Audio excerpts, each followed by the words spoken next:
So let's say as my first try, I say, I think it needs to be at the 4.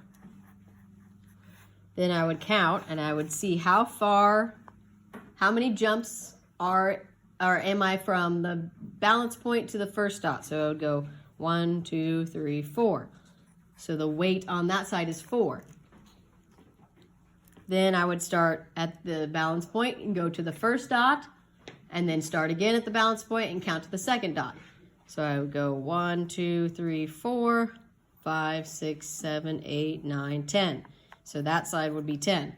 So I know that the balance point is not in the correct place, right? Because I only have 4 on one side and 10 on the other. So it's very off balance. So that tells me I need to try again. Izzy, what do you think? 6.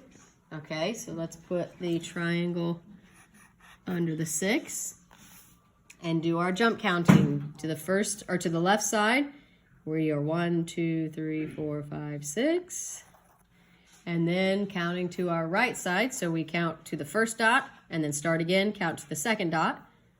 1, 2, 3, 4, 5, 6.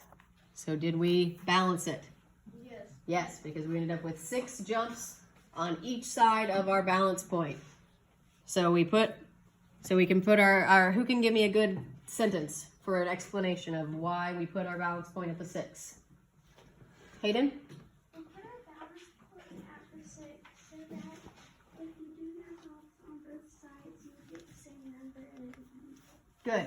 The only thing I'm going to do is change that from the hops. I'm going to say the distance. So we're going to use more of a technical term. So we could say that if I put the balance point at the 6, that made the distances equal on both sides.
Then number 6 says we're going to pretend that these dots here are from a data set. So we asked people a question. One person answered 0, one person answered 8, and one person answered 10. We don't know what we asked them, but we're just pretending. So then we want to find the mean of our dot plot data using Jalen's strategy. We didn't do that part, but basically Jalen just found the normal way of finding a mean. Add them up and divide by how many you have. So what would I do with the data that I have on this line? How would I find the mean of that?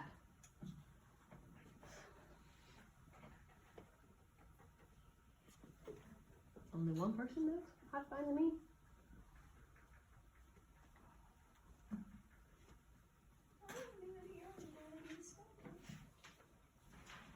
but I'm still writing. That's okay. What do you think, John? How do I find the mean?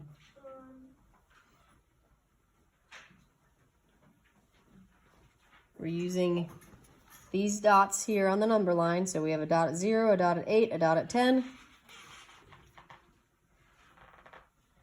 And it says that we add the values and divide by the total number. So what should I do with that 0, 8, and 10? Divide them. I have to do something first before I divide them. I need to add them up, and then I need to divide by what?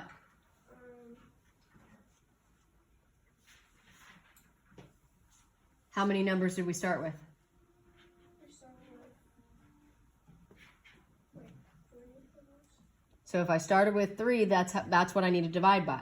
So I add them up and I divide by 3. So if I add those up, 0, 8, and 10 gives me, everyone, 18. So then if I divide 18 by 3, what do I get? Hayden?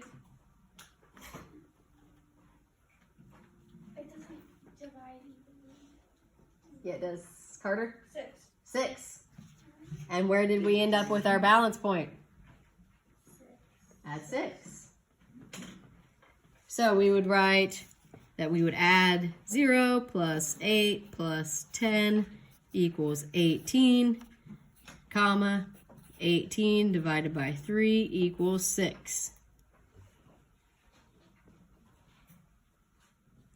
And then I just kind of gave you this answer. But on number 7, what did you notice about the balance point and the mean?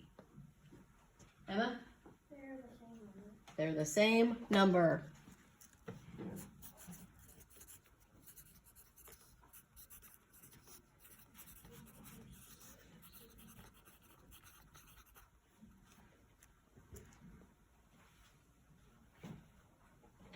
All right, we'll have to stop there and finish lesson 1-4 tomorrow.